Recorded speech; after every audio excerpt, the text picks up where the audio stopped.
Hello, it's me again with another one of my stories. And this time I'd like to talk about rain. I'm I'm an Aquarius, and there's just something about rain and me and water. Oh, I just love it. I love it. I think they made the sound of rain on one of the calming tapes that people have when you want to listen to calmness. Sometimes you have a somebody come over to your house and give you a massage or some kind of foot massage, direct massage. I like to put on calming tapes, and rain is one of them. The sound of the rain coming down. I like to hear the rain on the rooftop or the side of the building coming down through the trees and just making all the trees so happy. The trees turn their leaves up, or turn them down to get that rainwater. It's just a water. Water is life. Water is life, and without water, there would be no world. There would be nothing, nothing at all. Water gives us life. You could live a long time without food, but not water. Water. And then if you're someplace in the desert or someplace in the water evaporates out of your body. You have to do something. That's why a lot of times people have been known to drink their own urine, because you just need something liquid. I don't know. I don't know. I watch those survival shows all the time. I've been really impressed what the things that people do to survive. Okay, and I'm an aquarium, and there is something about water. About water, I love to see it rain. It reminds me of holy water, and when it rains, I think of holy water. Bless the sign of the cross, holy water. Bless me, bless me. I don't have no fear of water coming down on me, coming down from heaven. It is a form of peace to me. Just sitting on the porch, rocking in a chair, having me some lemonade and watching it flow or listen to it on the side of a building on a rooftop. Oh man, where does the time go? You're sitting there, you're daydreaming, you're just thinking about things. There's such a peace all around you, just listen to that rain come down. I could just sit there for hours, just listen to the rain come down and see it come down. When I went to visit my husband's son in Trinidad, every day it rained. And as soon as I would hear it rain, I would run to the porch and sit in the chair and just watch it rain. They didn't like it, but I did. I love that rain, boy. I don't see that every day. I live in Manhattan and it doesn't rain that often. I don't know how come it doesn't, but it doesn't.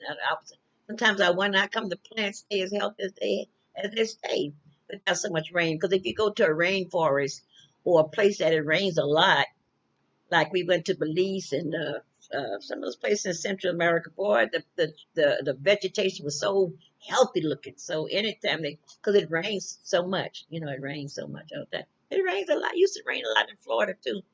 But it come down in a flash flood. It didn't rain all day. It came down in a flash flood. I'm trying to think. Belize, what was that other place we went to in South Central America? It rained a lot anyway. I know rain coming from the water, from the rain coming from the mountains can cause floods. Can cause floods or a river to overflow. People are not prepared for too much rain, but when it comes, houses in its path are destroyed, and people don't know what to do because of the unexpected. Well, there are people that live in places where there are paths of rivers like that look small and innocent, but they're the same paths that when the rain comes down too much, the flood they will swell up and will destroy a neighborhood. So a lot of people live in flood zones. A lot of people know and they don't know, and they have to pay extra insurance money for these houses. I know a man just broke down and cried one time because he bought a beautiful home. He spent all his money for this home, and he didn't know that was in a flood zone. You know, and when that rain came and took him over, that was someplace in New Jersey. He was just devastated. He was just devastated. I don't know. A lot of time people use rainwater.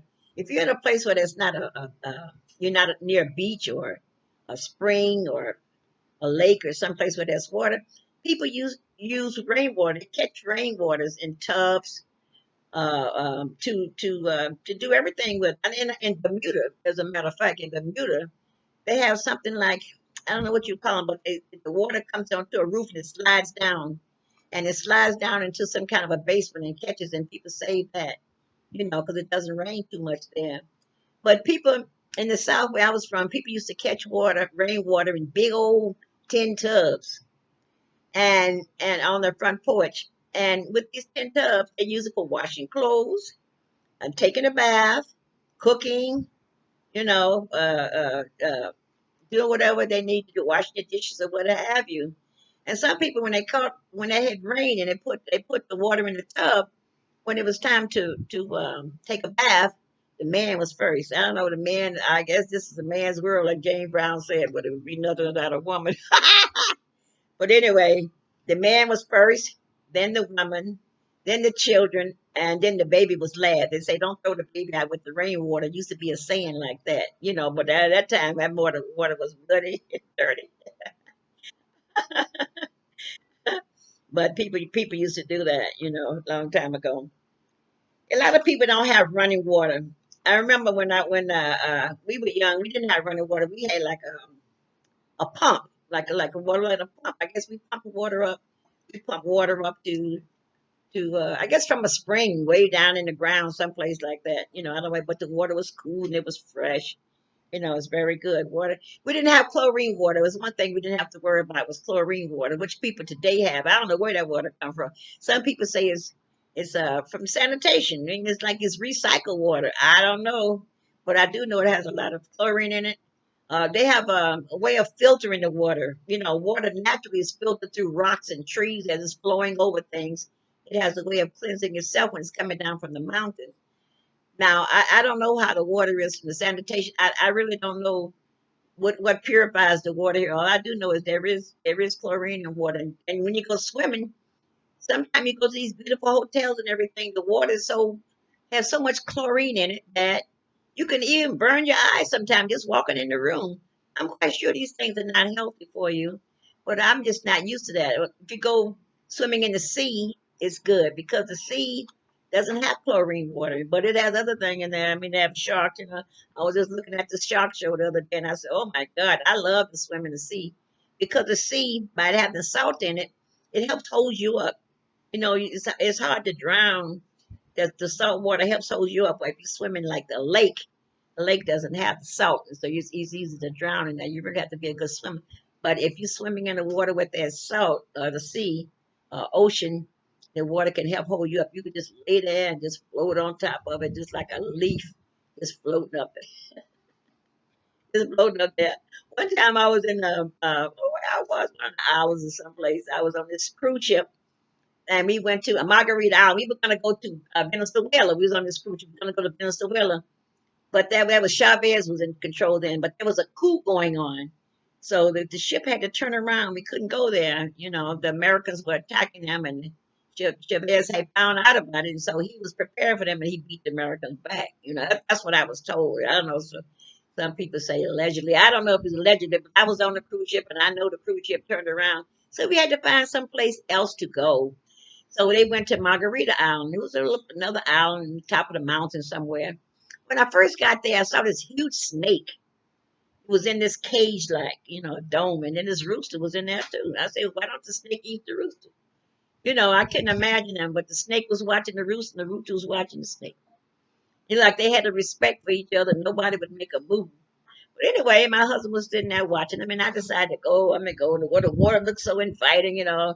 I went out there, and the waves were coming up, and I just wanted to get in there fresh water and just ride the waves. You jump up, and the waves bring you into shore. I was having such a good time out there. I enjoyed myself. My husband was nowhere around. So I met these two men out there, and we was having a good time, the three of us. But they decided at one time just to go to another. They walked away from me and went to their own little space in the water. And I was just playing. I was just having so much fun. I didn't care. I didn't care.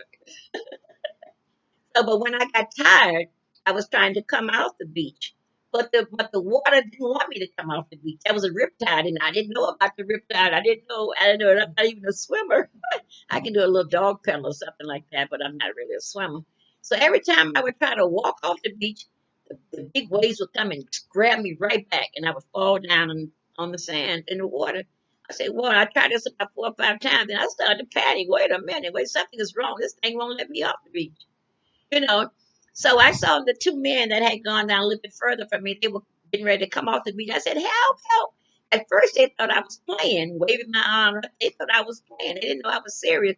But when I guess they took a notice to me and they came up to me, and one of them took one hand, the other took the other hand. They said, don't look back. Just keep walking. You're going to walk real slow. We're going to get out of here. And boy, those people saved my life because I was getting ready to drown. All them big waves coming after me and dragging me right back. They said, like, you're not going nowhere. You stand here with us. That was the attitude those waves had. And I found out later, when you come into a riptide or a situation like that, you're supposed to swim parallel to the beach, not, perpendicular into it and try to get off the beach because it's not going to let you out. But that was a lesson to be learned. And when I saw those guys on the ship, I said, oh, thank you so much for saving my life. Oh, boy. Let me see. A lot of people who don't have running water, well, with spring, they depend on rainwater. I said that are drinking, washing clothes, bathe. Without rain, I don't know what they would do. They have containers to capture the rainwater. It is a blessing for a few and a disaster for many.